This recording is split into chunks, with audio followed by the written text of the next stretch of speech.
Oi pessoal, resolvi gravar aqui um vídeo rápido com algumas dicas para a prova de Geografia do PISM 2, que eu espero que possa estar ajudando vocês aí nessa prova, essa etapa que vocês têm que cumprir.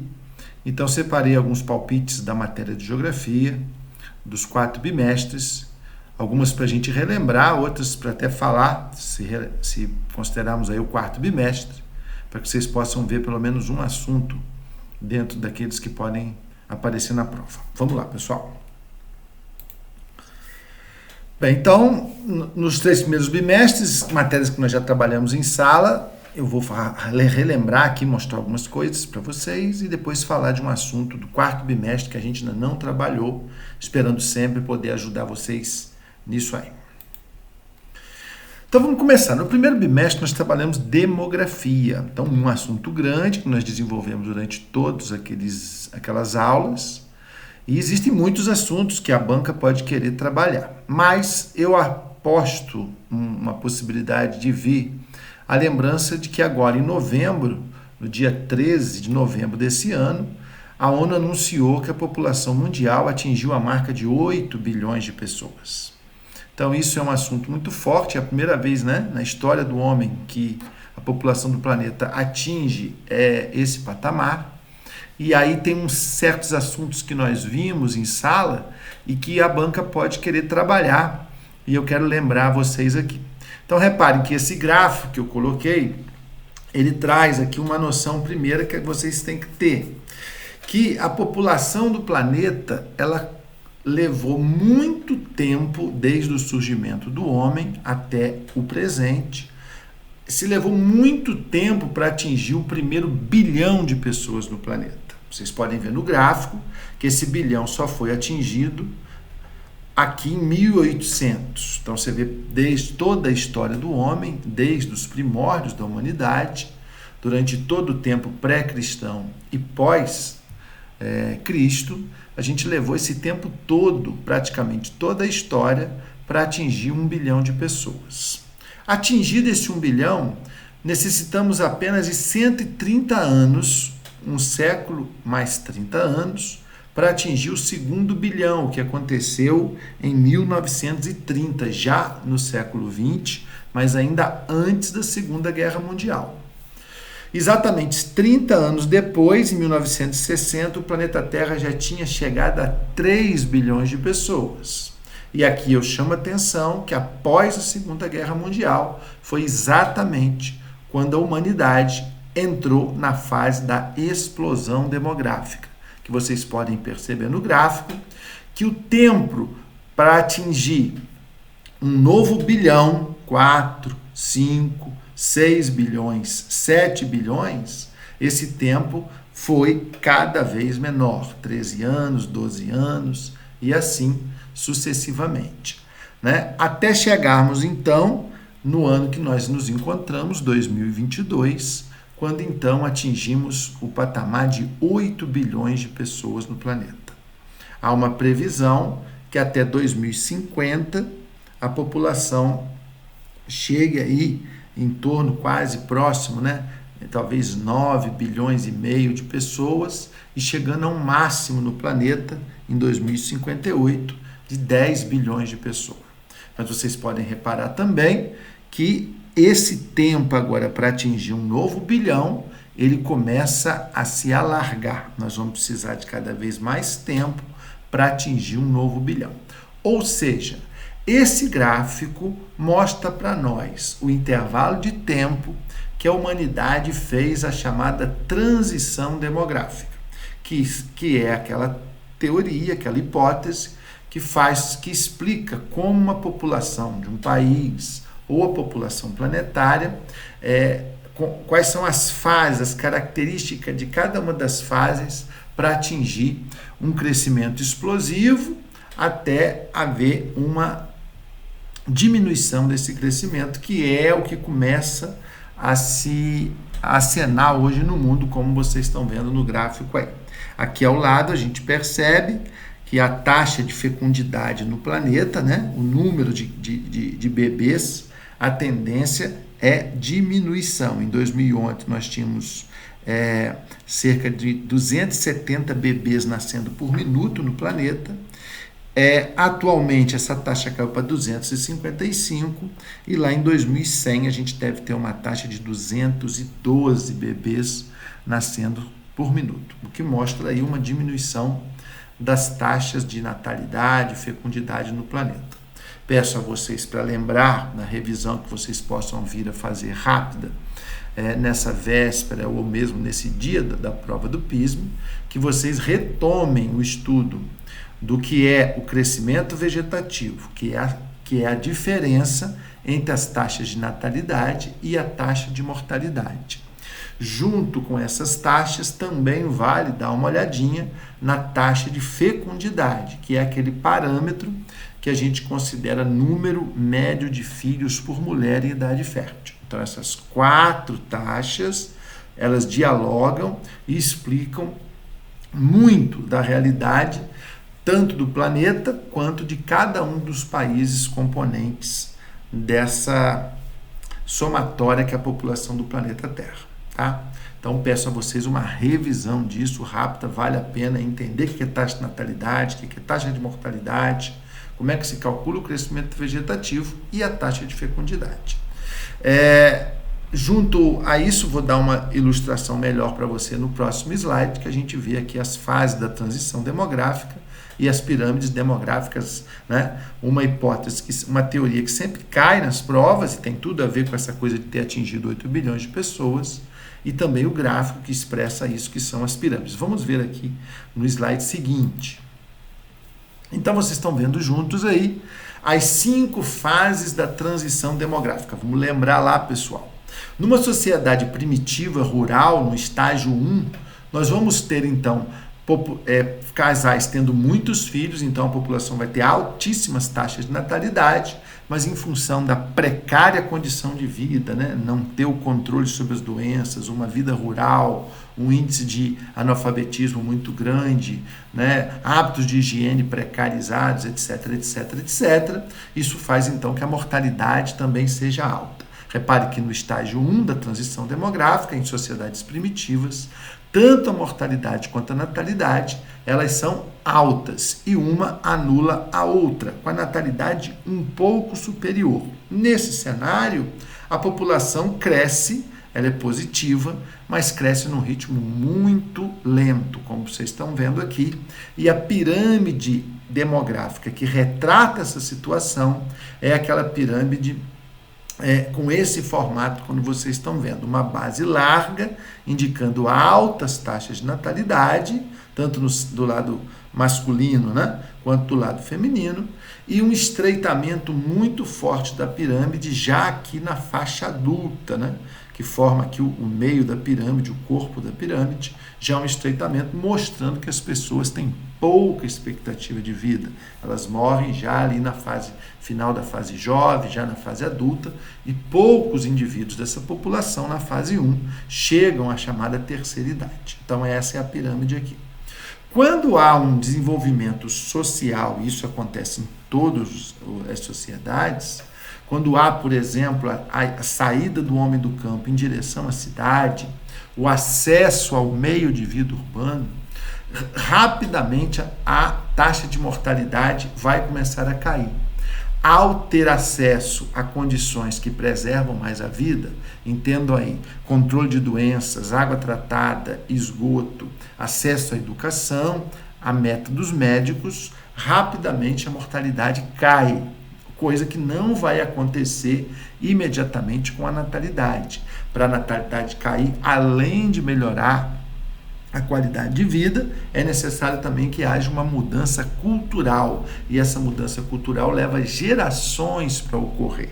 Pense bem aí, por exemplo, a questão da mulher trabalhar fora, né? A transição da mulher dona de casa, a mulher que cuida do lar, para a mulher que trabalha fora de casa. Isso é uma questão que envolve o machismo, o papel da mulher na sociedade, né? Então, a própria questão da mulher compartilhar com o homem a responsabilidade de ter ou não filhos, isso tudo passa por um aspecto cultural que leva tempo para ocorrer.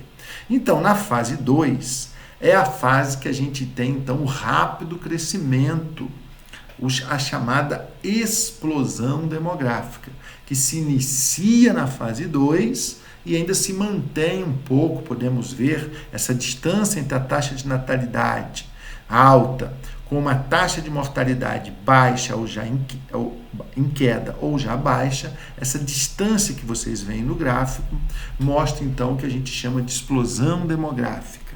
A pirâmide que retrata essa fase é aquela pirâmide tipicamente egípcia, onde nós temos uma base muito larga, indicando grande natalidade, e vocês reparam que a pirâmide já tem menos pessoas morrendo jovens, elas já chegam, já ao final da fase adulta, já chegam à chamada terceira idade, a população idosa aumenta ainda não muito, mas mais pessoas chegam lá.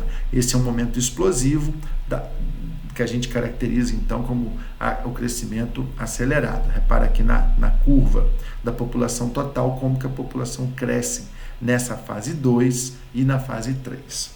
A fase 3, a gente já tem então aí uma tendência, depois da mudança cultural que falei, da natalidade cair, a natalidade despencar. Isso então faz, né, a tendência da população começar a diminuir o ritmo de crescimento.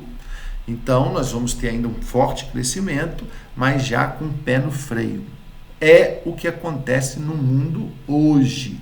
Se vocês lembram a explicação que dei há pouco, que a gente vai precisar de cada vez mais tempo para atingir um novo bilhão, é porque o mundo vai abandonando aqui o estágio 3 e tendendo a entrar no estágio 4. Estágio esse que o Brasil se encontra. O Brasil já está no estágio 4, no início do estágio 4, portanto, à frente da média mundial. No estágio 3, vocês percebem já que a taxa de natalidade começa a cair. Isso é perceptível aqui nos dois lados da pirâmide. Então, essa é a pirâmide da fase 3. A fase 4, fase que o Brasil se encontra, ela já mostra claramente um aumento do tamanho, da altura da pirâmide, indicando que mais pessoas de ambos os sexos chegam à terceira idade, a população ela envelhece, com estreitamento aqui da taxa de natalidade. É uma transição aqui clara. Nesse período há um certo equilíbrio entre população adulta comparada com a soma de crianças e idosos.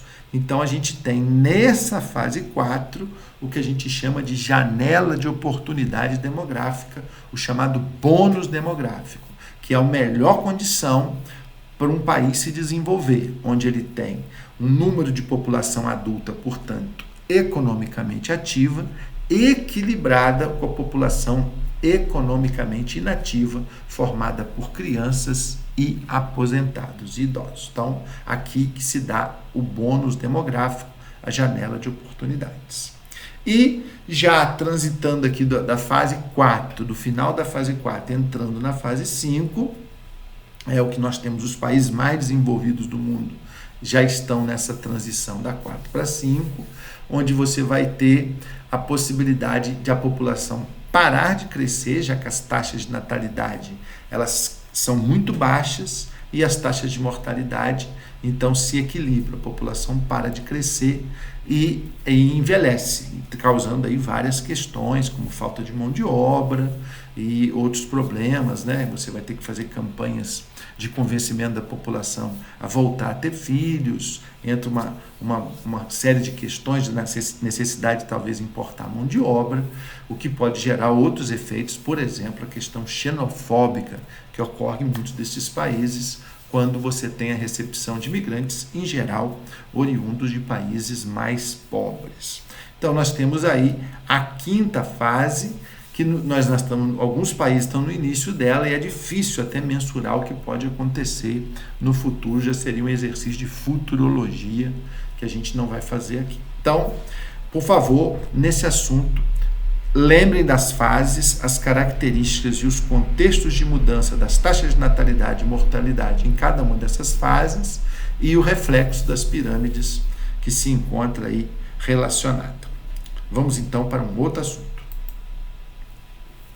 Já no segundo bimestre, nós trabalhamos espaço agrário. Aqui eu vou ter que ser mais direto e vou pedir só a vocês para que, se quiserem fazer uma revisão rápida, façam algum palpite aí que eu vou dar da relação entre a luta pela terra, a questão da concentração da terra rural que eu estou falando no Brasil, como que isso afeta os povos tradicionais no Brasil. Me refiro aí então aos indígenas, aos quilombolas, à população ribeirinha, aos pescadores, esses povos tradicionais que tentam defender o seu território, né, desse avanço da agricultura, da pecuária e de outras atividades sobre os teus territórios. Lembrando que os quilombolas e muitas comunidades indígenas sequer têm ainda suas áreas históricas de fixação demarcadas legalmente.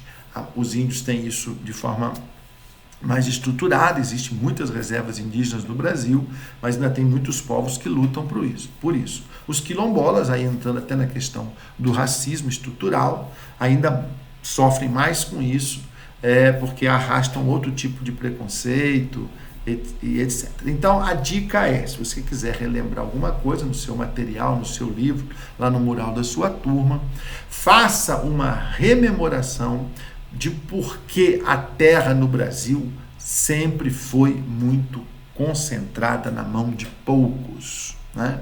Com diversos reflexos aí.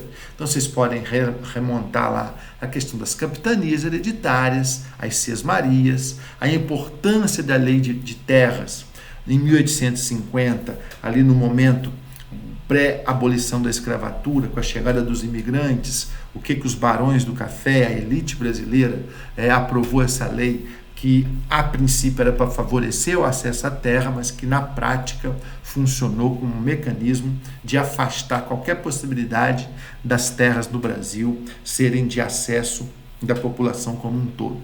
Então, a importância da lei de terras nesse processo histórico, também do Estatuto da Terra, aí já dentro da ditadura militar, quando as figuras do latifúndio e do minifúndio foram legalmente estabelecidas. É importante que você vá para a prova sabendo que tanto o latifúndio quanto o minifúndio são duas propriedades que não fazem bem ao desenvolvimento socioeconômico no campo brasileiro. Os dois têm características ruins e uma política de reforma agrária que é dever constitucional do Estado fazer. Uma boa reforma agrária tem que combater o latifúndio, mas sobretudo combater o minifúndio, que não permite, este último, o desenvolvimento econômico de uma família que porventura seja dono dele. Então, entender o que é latifúndio, por que ele é ruim, o que é minifúndio, por que ele é ruim e por que esses dois tipos de propriedades rurais devem ser diminuídas numa boa política de reforma agrária. Rever isso lá. E, mais especificamente, em relação aos indígenas e aos quilombolas, ver os efeitos da Revolução Verde, né, que foi o processo de modernização agrária da economia do campo brasileiro. O Brasil é um dos melhores exemplos de Revolução Verde no mundo.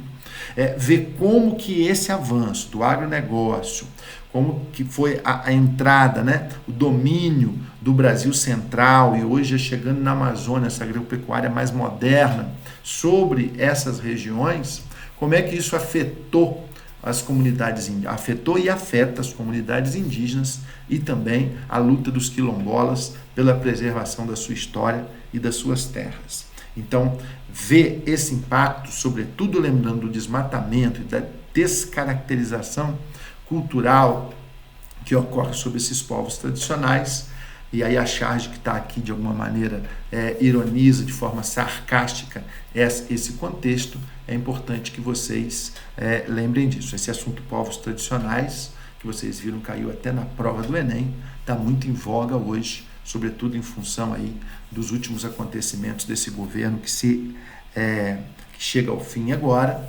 Foi um momento de alto desmatamento, de grande violência contra esses povos tradicionais. As estatísticas e as notícias que não são fake news, né, estão aí para vocês verem. Então, uma relembrada rápida nesses assuntos. Vamos para o terceiro bimestre, pessoal. No terceiro bimestre, que foi o mais recente, que nós terminamos há pouco, e aí acho que está mais fresco essa matéria, né, na memória de vocês, a urbanização brasileira, sem dúvida nenhuma, todo e qualquer aspecto ligado à urbanização brasileira vai ser mais importante do que a urbanização geral. Então, entender que a urbanização ela é motivada, né, aqui no Brasil, sobretudo aqui no Brasil que nós estamos analisando, por fatores atrativos urbanos. A cidade tem os seus atrativos, né, educação, saúde, lazer, emprego, possibilidade de promoção do ponto de vista social e econômico, que sempre a cidade fascina, né? No mundo inteiro, no Brasil não é diferente. Ela magnetiza a vinda de pessoas que vão viver, então, um novo estilo de vida, o estilo de vida urbano. Mas não pode esquecer, peço a vocês, de citarem também, se for a vocês pedido, os fatores repulsivos rurais. Aqui na nossa realidade, diferente de um país desenvolvido, os aspectos repulsivos rurais, que basicamente é aquele que eu falei há um minuto atrás, a dificuldade de acesso à terra concentrada no Brasil, né, que não deu acesso ao morador rural, ao camponês, a ser proprietário de terra. Então, isso ajuda no êxodo rural. Somado-se a isso, você tem uma péssima infraestrutura no campo, histórica, onde você tem dificuldade de estudar, onde você não tem saneamento básico, você não tem acesso a um apoio de saúde. Então, desemprego, violência, nós falamos muito esse ano, atenção aí, dos muitos casos de violência no campo brasileiro, talvez o maior expoente, o assassinato do Dom Phillips e do Bruno Pereira na Amazônia, são exemplos de uma história de sangue, de violência brutal que a gente sempre teve no campo brasileiro, especialmente para aqueles que quiseram peitar certos poderes locais, coronelistas, chefes políticos locais, que historicamente, aí está na geografia, na história, na literatura, um monte de exemplo para vocês citarem aí como repertório dessa pobreza rural, dessa violência rural, que ajudou a empurrar muita gente para as cidades, somando-se então aos fatores atrativos urbanos. Então, aqui tem muita coisa para vocês lembrarem. A primeira fase, a urbanização brasileira se divide em duas fases. A primeira delas, né, que perdurou aí dos anos 30, 40 até os anos 80, a primeira fase que a gente chama de fase da metropolização. Foi aquela que as cidades grandes atraíram os grandes fluxos migratórios vindos do campo, o êxodo rural, e também das cidades pequenas e médias, que se dirigiram então às grandes cidades, geralmente as capitais dos estados, que se transformaram assim, ganharam assim o status de metrópole.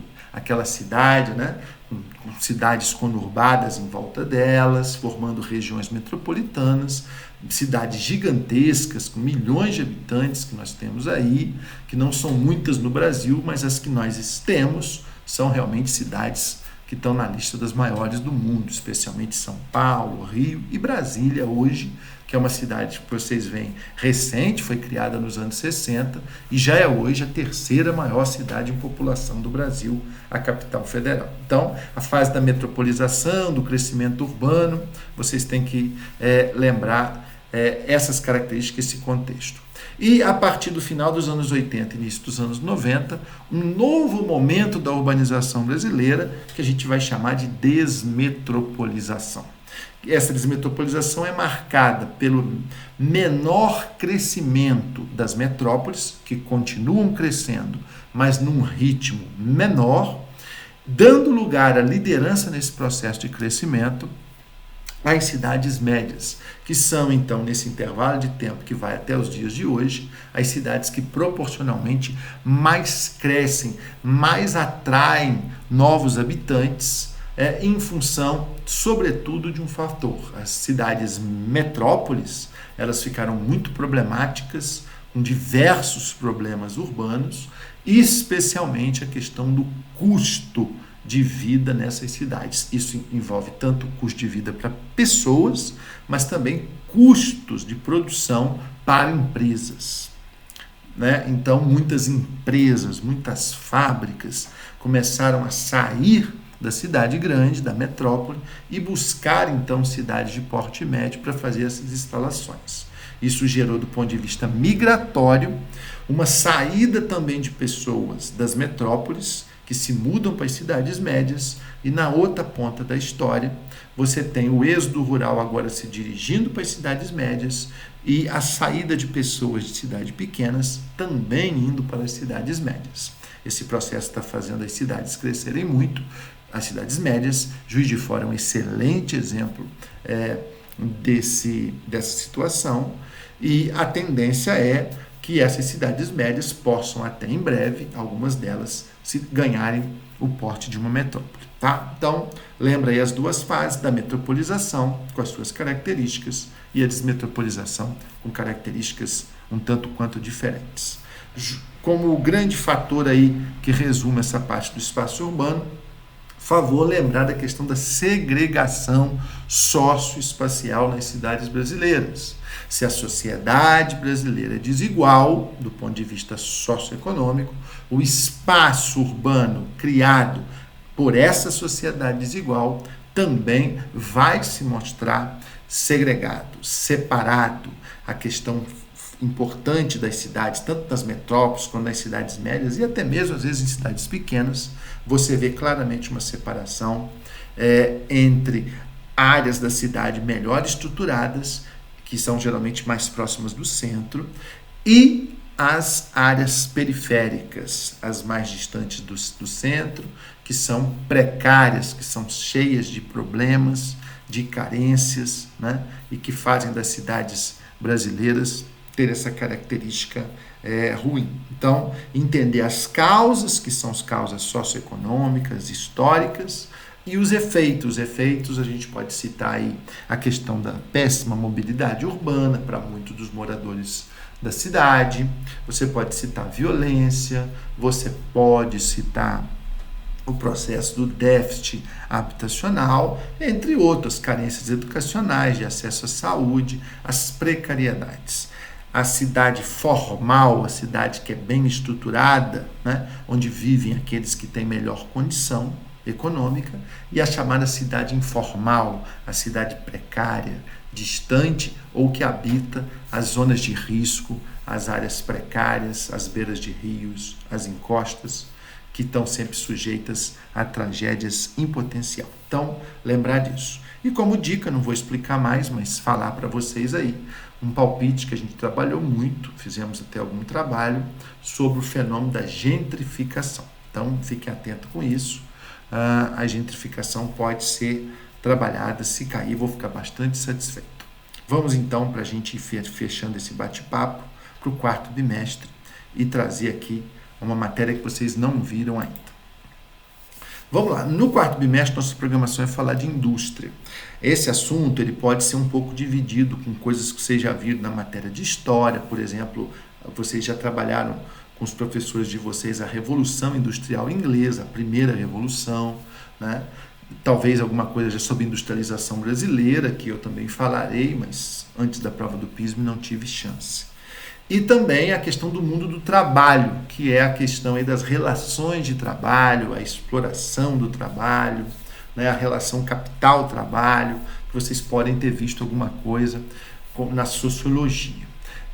Ou as relações de trabalho que são diferentes, mais modernas hoje, também muito precárias, que tem como principal exemplo a chamada uberização do trabalho. Então isso tudo é importante. Também chama atenção que o aspecto indústria pode ter uma forte relação lá, tanto com a matéria urbana, quanto com a matéria agrária e com a matéria demografia, se a gente for pensar em população economicamente ativa. Então, é um assunto meio síntese dos três primeiros que a gente viu ao longo do ano. O que eu escolhi para falar para vocês aqui? Eu não quero que vocês vão fazer essa prova de amanhã sem ter noção nenhuma dos chamados paradigmas industriais. Então, espero que vocês possam, nessa minha rápida explicação aqui, terem uma noção básica e que possa ajudar vocês ao fazer algumas das questões, se elas aparecerem na prova com esse tema. Vamos lá, então. Bem, os paradigmas industriais, eles são maneiras de organização do trabalho dentro das fábricas, depois isso até saiu das fábricas e foi para outras empresas. Isso pode ser a administração de outras empresas, mas isso começou dentro do chão da fábrica. Então vamos lá. Nós temos basicamente 3 desses modelos que eu vou comentar com vocês aqui, que são os 3 principais, que são, pela ordem, o Taylorismo, que vocês estão vendo aqui, o Fordismo, e no outro slide eu vou falar do Toyotismo, mas estou respeitando a ordem. Vamos lá. O Fordismo e o Taylorismo, eles se fundiram em determinado momento. A característica do Taylorismo se juntaram à característica do Fordismo.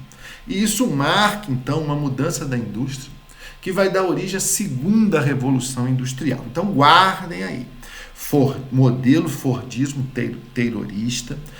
Na verdade, é a fusão de 2 características de inovações que foram feitas no mesmo momento, final do século XIX, início do século XX, que é o período do início da segunda revolução industrial, especialmente nos Estados Unidos, que vão virar potência e liderança econômica no mundo a partir dessa segunda revolução industrial. Isso vai se espalhar, então, para outros países que vão se industrializar nessa época. Então, entendam bem, Fordismo, Taylorismo, segunda revolução industrial é um tipo de indústria bem diferente da indústria que surgiu na primeira revolução industrial, a Revolução Inglesa, e eu vou mostrar aqui, quero que vocês entendam algumas características.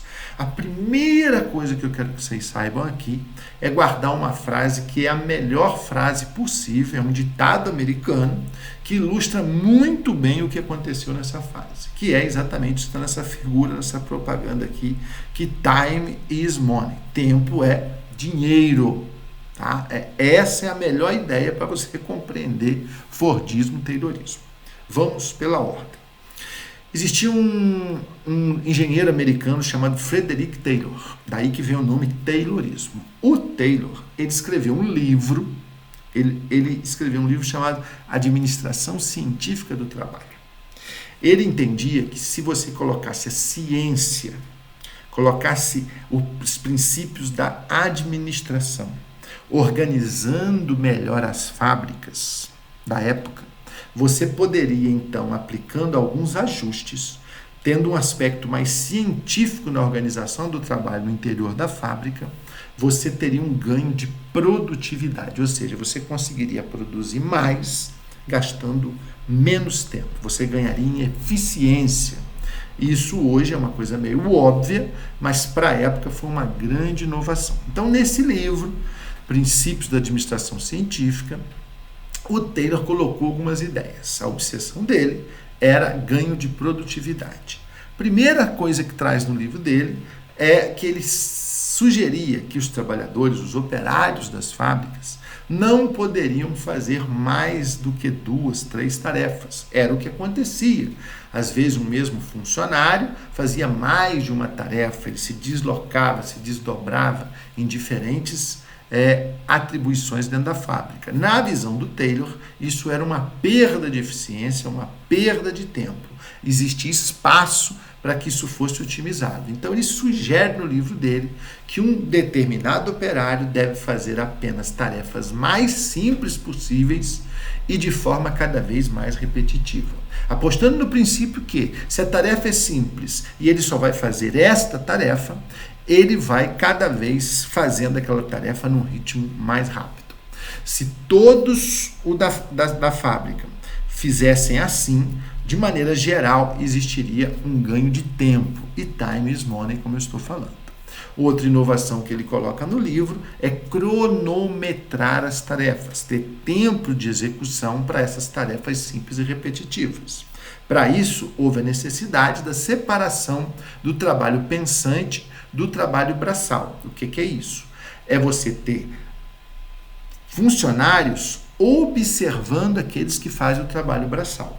Vai surgir aqui, dentro da fábrica, a ideia do supervisor, a figura do gerente, do chefe de setor, que vai, então, observar, vai ter um trabalho intelectual para ver como que as tarefas estão sendo feitas por aqueles trabalhadores braçais. Tá?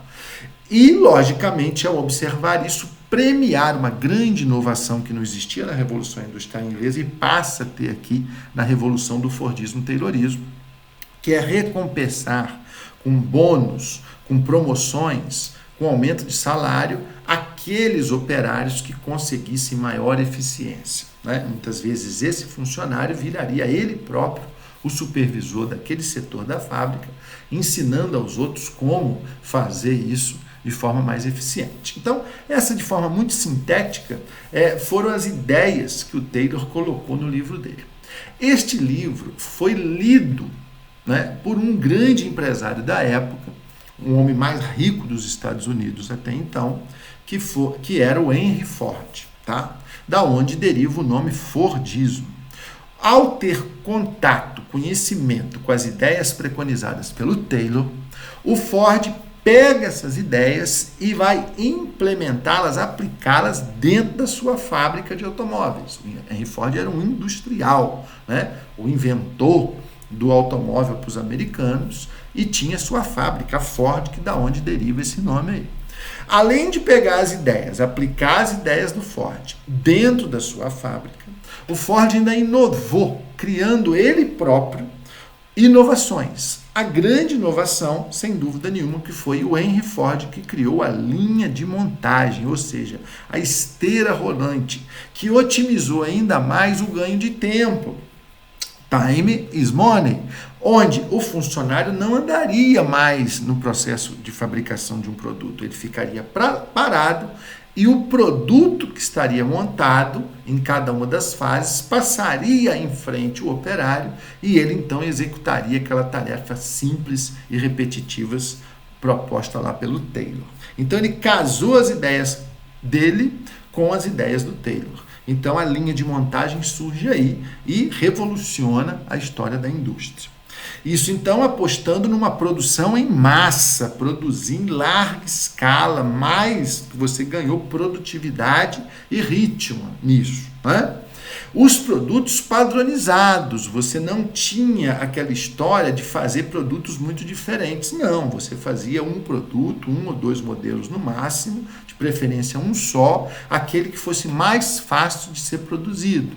Então, panelas do mesmo tipo, sapatos do mesmo tipo, carros do mesmo modelo. Tem aquela frase famosa do Ford, que ficou para a história, que ele falava assim: a Ford está preparada para atender o gosto do consumidor e fabricar carros na cor que o comprador quiser, desde que essa cor seja preta. A cor preta era a cor que secava mais rápida, então a Ford só fazia carros pintados com a cor preta, para facilitar esse processo de padronização do produto. Nesta época, era o comprador, o consumidor que se adaptava ao produto, tá? Com isso, com essa grande eficiência, com essa otimização do processo produtivo, as fábricas fordistas, tayloristas, eram fábricas imensas, com enormes setores, tudo praticamente era feito ali, com muita compra de matéria-prima, com muito gasto energético, com muitos funcionários, com aquela mudança de turno.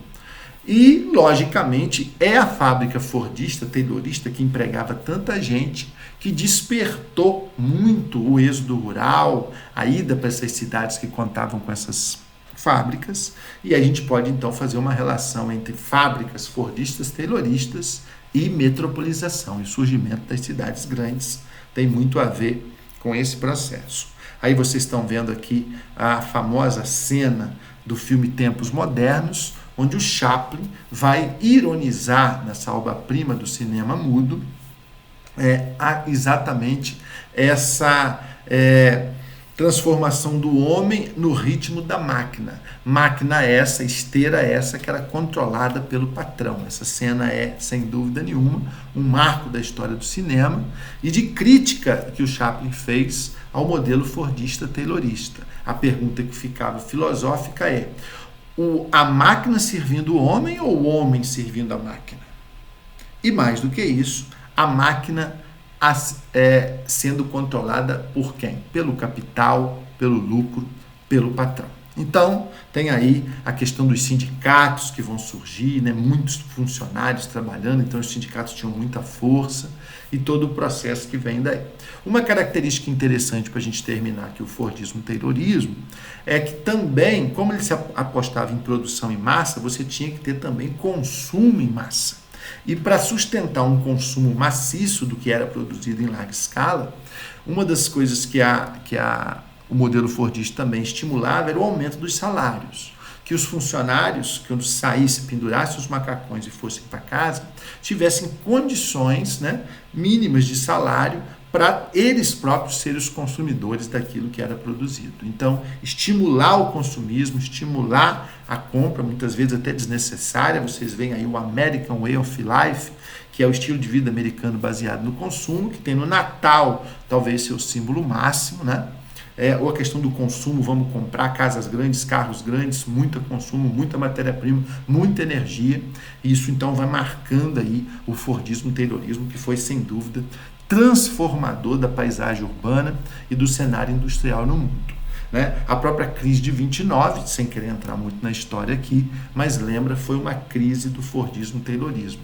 Houve tanta produção que o mercado consumidor não foi capaz de absorver todo o consumo, os estoques dessas fábricas, né, eram imensas. Chegou um ponto que todas essas mercadorias ficaram encalhadas, o que redundou na quebra da Bolsa de Nova York, com falência de muitas empresas. Foi uma crise capitalista de nível mundial, que tem, inclusive, fortes interferências nas mudanças políticas e econômicas aqui no Brasil, que é quando exatamente depois dessa crise nós vamos ter a mudança da oligarquia agrária para uma elite urbana, capitaneada aí por Getúlio Vargas e o processo de industrialização brasileira. Então, esse é o Fordismo Taylorismo nas suas características e um assunto que se abanca colocar.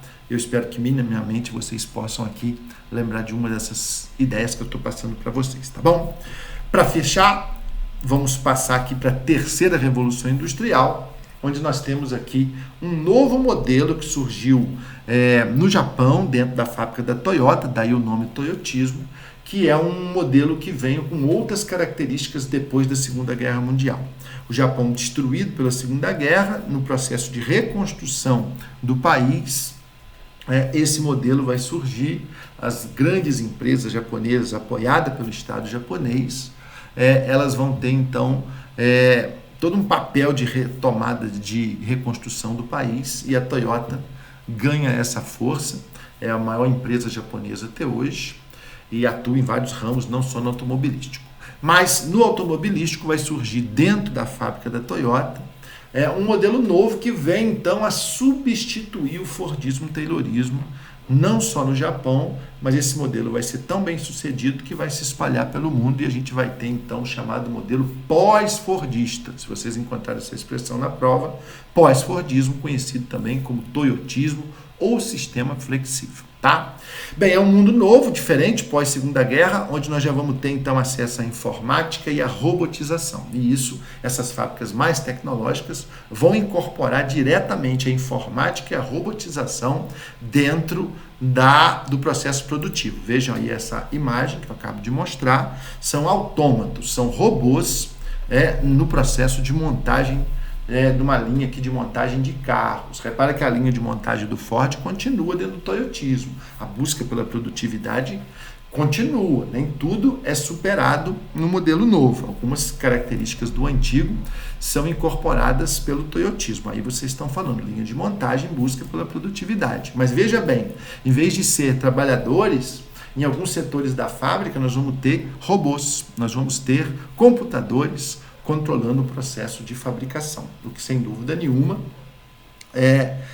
faz a gente lembrar que essa produção vai poder ser bem mais flexível. Nós vamos conseguir produzir diferentes objetos, diferentes mercadorias com qualidade total, não vão ser mais aquelas peças defeituosas ou só com um tipo de cor, com só um tipo de modelo. Hoje a informática e trabalhadores mais qualificados, não só trabalhadores que faziam tarefas simples e repetitivas, nós vamos estimular agora um trabalhador mais qualificado, que pode até ser melhor remunerado, que vai apostar mais em trabalho em equipe. Isso são características do toyotismo que vão redundar, então, numa produção flexível. Ou seja, hoje, qualquer fábrica de tênis, de celulares, de móveis, de automóveis, de aviões, o que seja, elas trabalhando no modelo toyotista, elas são capazes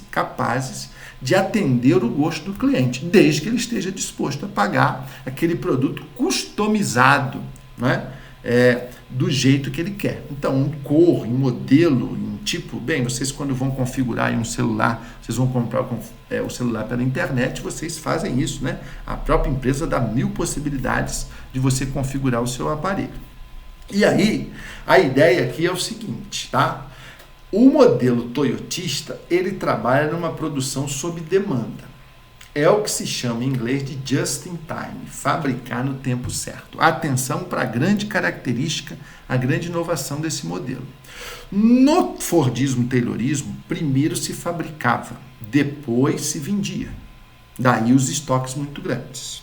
E daí o risco de ter uma crise de não ter como vender toda aquela produção que já está pronta, que já foi gasta energia, que já foi pago salários, que já foi comprada matéria-prima e muitas vezes aquilo encalhava nos estoques gigantescos das fábricas, tá?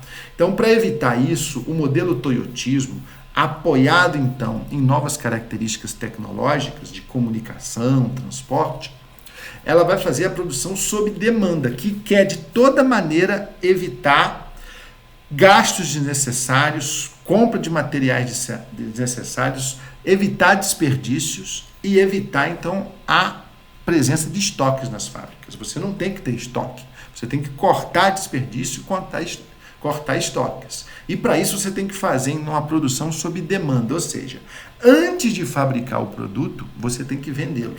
Primeiro, o comprador assume um contrato de compra.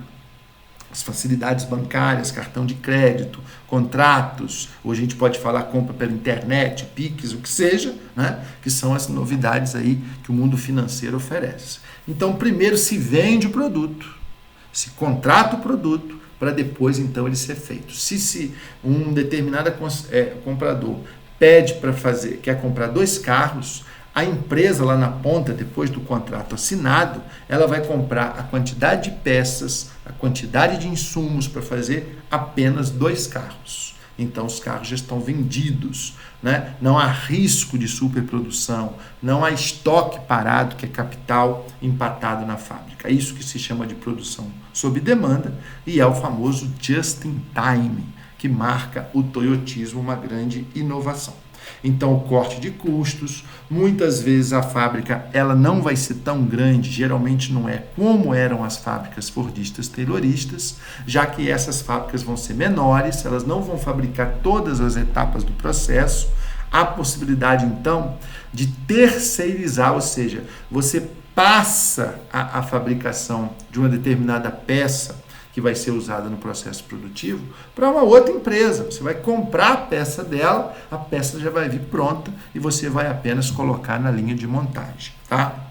Então as fábricas ficam menores e muitas vezes com a produção fragmentada em vários países. Repare essa figura aqui, que é um exemplo de um Boeing. A Boeing é uma empresa com sede nos Estados Unidos, né? Uma empresa americana, que no modelo anterior, fordista e taylorista, fazia todas as peças do avião praticamente nos Estados Unidos, na mesma indústria, né? Mas hoje não, esse modelo hoje substituído pelo toyotismo, não é a vantagem fazer tudo no mesmo lugar, que isso pode encarecer o custo de produção. Então você faz o quê? Você, com as possibilidades de comunicação e transportes que hoje ficaram mais acessíveis e mais baratas, você pode fazer diferentes partes, diferentes componentes do avião ou de qualquer outro produto, um iPhone, um tênis, ou qualquer coisa que você queira pensar aí que é possível, você pode fragmentar essa produção terceirizando as peças para empresas em diferentes lugares do mundo. E num determinado lugar, esse produto vai ser montado. Ele vai ser montado em um determinado local e não todo fabricado no mesmo local, como era no modelo fordista-taylorista. Então você entende que esse processo faz a empresa gastar menos, né? E se beneficiar das condições tecnológicas, informacionais que o mundo oferece hoje, tá? Um problema aqui do toyotismo é o desemprego estrutural. Vamos lembrar o que é o desemprego estrutural para a gente terminar essa aula em 50 minutos. Que é o seguinte, quando uma máquina toma o lugar de um trabalhador humano, né, um trabalhador braçal, em geral, esse emprego não volta nunca mais. É o caso do boia fria, que é substituído pela máquina colheitadeira de milho, de cana.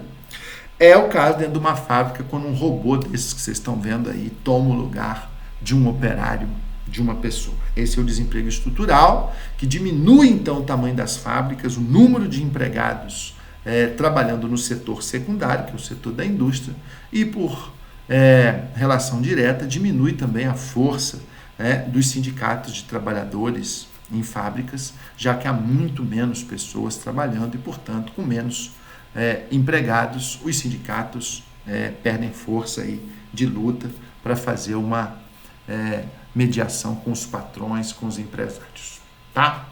Então, pessoal, toyotismo, um modelo novo aí com essas características. Tomara que isso apareça na prova para nós e que vocês possam, então, ter sorte nisso. Desculpa a correria, mas era isso que eu queria falar com vocês, desejando desde já a minha torcida por todos vocês. Não esqueçam de fazer a revisão antes de preencher o cartão de respostas, mas fico aqui torcendo para que vocês tenham o melhor desempenho nessa prova de amanhã e a gente se encontra para depois, na semana que vem, discutir essa prova e vamos torcendo muito para que vocês tenham sucesso e que vocês possam atingir os objetivos de vocês, tá bom? Um grande abraço e estou aqui na torcida. Valeu, galera!